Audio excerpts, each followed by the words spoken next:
So in this review video, I'd like to talk to you about dehydration reactions and hydrolysis. So let's go ahead and start with dehydration reactions.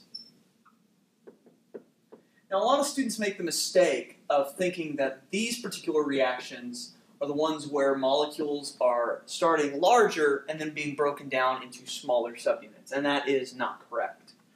They're called dehydration simply because to dehydrate something means to remove water from it, and that doesn't always necessarily mean we're making something smaller. So if you look at the molecules involved, let's just do some arbitrary monomers and polymers. Let's assume that we have orientation like this.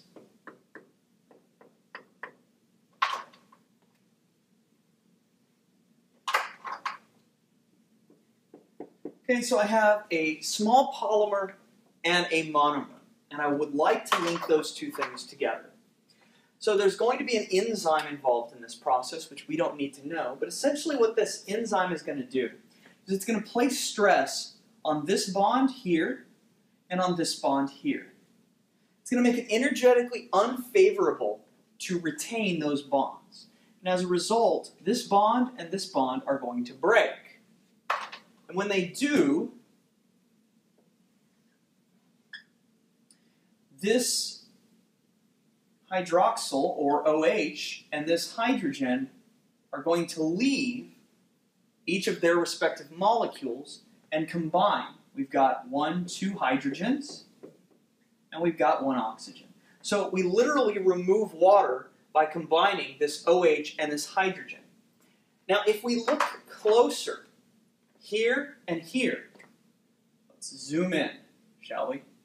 Let's assume that here we have a carbon that had 4 bonds until we disrupted this one.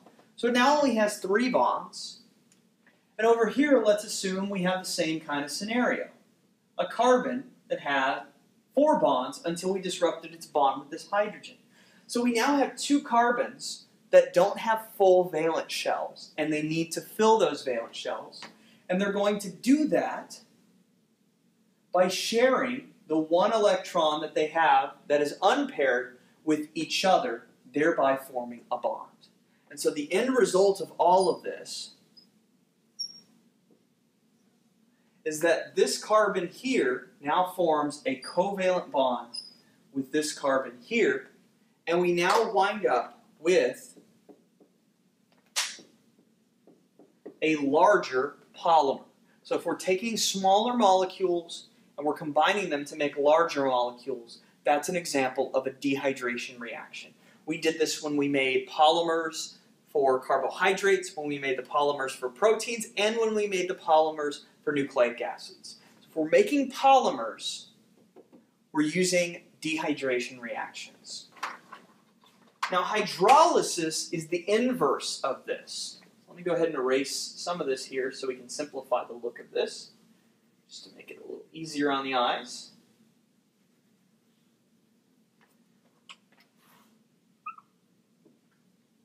If we look at hydrolysis, in hydrolysis we're going to start with a larger molecule and we're going to break it apart. And that's because if you look at this word, hydrolysis, anytime a word ends in S-I-S, it means that that particular thing is a process.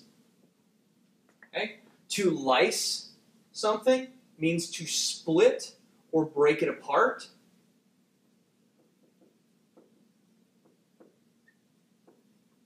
And the hydro here is referring, of course, to water. So either we're splitting apart water, if you want to look at it that way, which indeed we're doing, or we're splitting or breaking something apart using water, and it's a process. So in hydrolysis, we're going to see the opposite happen of what we saw with dehydration reactions. We're going to see a larger molecule, and we are going to add in and split a water molecule. So we add in this water molecule, we split that water molecule, and again there's an enzyme involved, And this enzyme puts stress on this bond right here in such a way that eventually that bond is disrupted, and to fill their valence shells, those two carbons, or whatever atom they are, that we talked about previously, form covalent bonds either with the oxygen and a hydrogen from water, or with the remaining hydrogen from that water molecule.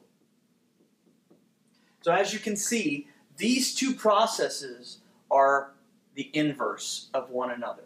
Here, we're taking smaller molecules and we are combining them, and in the process of doing so, we're releasing water, while here, we're taking a larger compound and we're splitting it by splitting a water molecule and disrupting a covalent bond that exists in it.